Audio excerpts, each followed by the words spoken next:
In today's video, I'm going to be ranking the top 15 international players currently in the NBA. For anyone that isn't sure or doesn't know, for international players, we're counting any player that isn't from the United States. And about a month ago on this channel, I made a video ranking the top 15 Canadian players in the NBA, as I am from Canada and am a big Toronto Raptors fan, so that was very fun to make. And this one's going to be even more fun to make because right now in the NBA, international talent is at a very high level. We currently have 108 international players in the NBA, and a lot of superstars as well that have really emerged over the last few years as young players and are representing their countries in a very strong way. So before we start, as always, if you guys are new to the channel, make sure you subscribe so you don't miss out on any new videos. And if you do end up enjoying this video, be sure to leave a like, because if this video gets 30 likes, I'll make an all-time version as well. So with that being said, let's get started with the video. Starting off with some honorable mentions of very strong international players who just missed out on the top 15 of the list. We have 5 of them. We've got Buddy Hield from the Bahamas, Jusuf Nurkic from Bosnia and Herzegovina, Dennis Schroeder from Germany, Danilo Gallinari from Italy, and Goran Dragic from Slovenia. At number 15 on the list, I've got DeAndre Ayton from the Bahamas.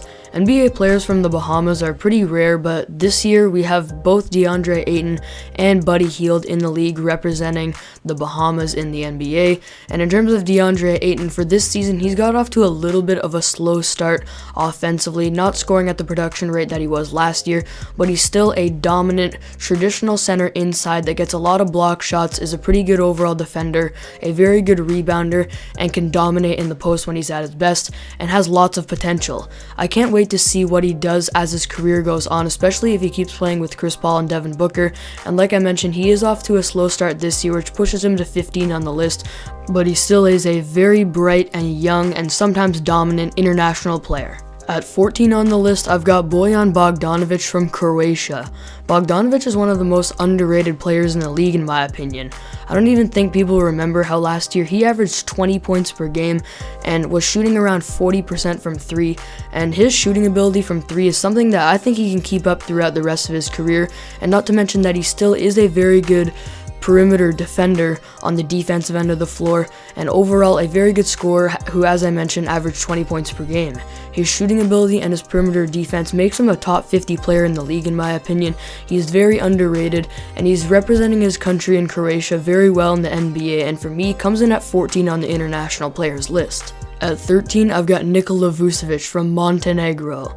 Forgive me if I pronounce that wrong, but for me, Vucevic is still a top 40 player in the league who's been pretty underrated as well for a few years now. We have to remember that over the last few years, he's led a team all the way to the playoffs, and for me that makes him a top 40 player. He's been the best player on the Magic, who, as I mentioned, have made the playoffs for the last few years, and his overall offensive game is pretty good. He might not be an overall good 3-point shooter, but the Magic's go-to play is putting him in the pick and pop, and he's very good and consistent at knocking down that 3 at the top of the key, as well as shooting in the mid-range and scoring near the rim.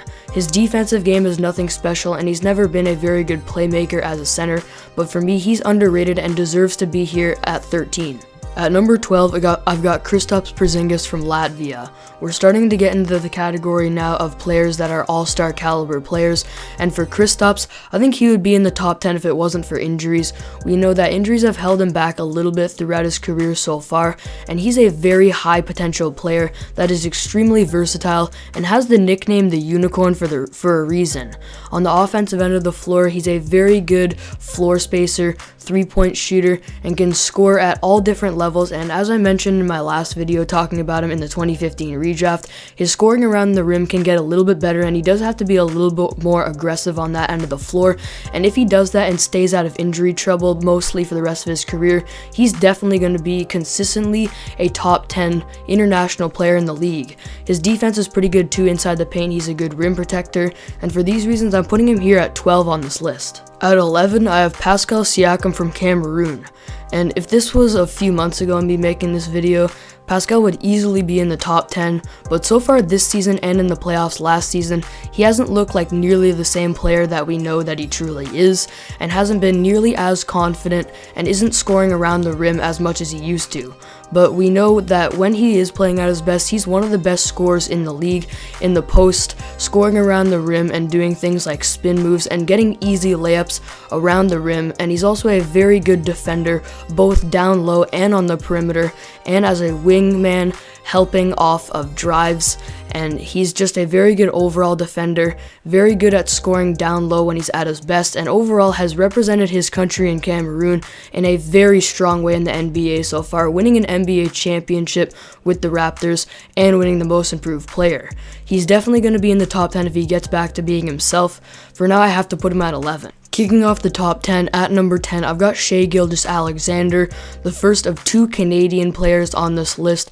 And for Shai, he's not breaking out as much as I maybe thought he would this season with the Thunder, but he's still averaging 21 points per game, and we know how good of an overall scorer he is, and really he's a really good defender too, which I didn't realize. And after watching some Thunder games this season, I realized that he's a very strong two-way player that is also a very good playmaker, and a guy that I fully trust to lead the Thunder franchise and really be their franchise player. He's going to move up this list as the years go by without a doubt. He has tons of potential, and for now, because of what he's done in the league so far and how he's doing this season, he's ranking here at 10. At number 9, I've got Ben Simmons from Australia, one of 2 Australian players on this international players list. And when it comes to Ben Simmons, we know what he's about. He's a fantastic scorer around the rim, a great rebounder, one of the best playmakers in the league, one of the best defenders in this league. But the reason he can't rank higher is because he hasn't reached his full potential because of things like how he's not being played the proper way by his coaches, how he's really not confident on the floor sometimes scoring the basketball, and how his inability to shoot the 3 is really holding him back. If he can figure some of these things out, he's really going to reach his full potential and be one of the best players in the league.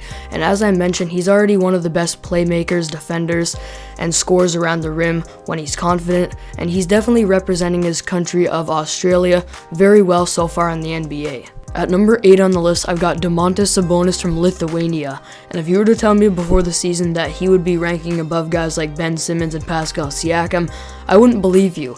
But so far this season, he's putting up not only similar numbers than he did last season, but even better, and he's scoring inside at a much higher rate as well, scoring more efficiently and putting up 21 and 12 a game, one of the best rebounders in the league as an undersized power forward, and really dominating on the offensive end of the floor and improving his defense. He's led the Pacers all the way to a top 5 seed so far this year in the Eastern Conference, and I think this production from him on both ends of the floor is sustainable, and that's why he's ranking here at 8 for me for international players. At number 7, I've got Rudy Gobert from France, and I know Rudy Gobert is getting a little bit of hate right now because of how he's overpaid. He got his max contract this offseason and hasn't been living up to it at all, but we still have to remember that he's definitely a top 5 defender in the league.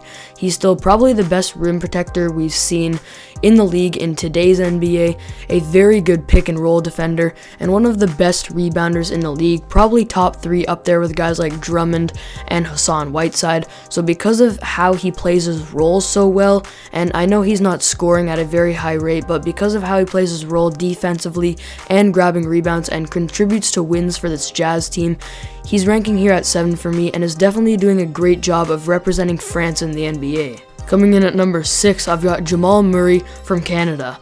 Definitely the best Canadian player in the league still in my opinion, and we saw just how dominant Jamal Murray can be last year in the playoffs and when he was taking over games by himself with his scoring ability when it counted the most. And because of his playoff performance, he has to rank here in the top 6, and he's keeping up his consistent scoring a little bit, but I'm sure that in the playoffs this year, he's going to step it up again.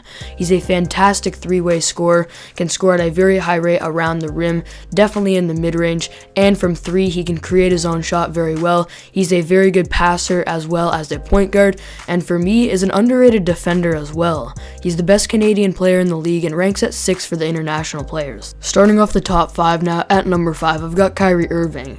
A lot of you guys probably don't even know this, but Kyrie's actually from Australia, and he still definitely has to rank in the top 5 of international players. I know there's been lots of controversy of him lately and how he's not necessarily buying into winning with the Brooklyn Nets and missing a lot of games, but in terms of him as a personal player on the court, we know what he can do. He's one of the best ball handlers we've ever seen. He is very good at creating his own shot, isolating and scoring on himself. He's a very good shooter and 3-level scorer, and is very athletic. So because of how he is as an individual player, we know that he's top 20 in the league and definitely top 5 when it comes to international players. At 4, I've got Joel Embiid from Cameroon.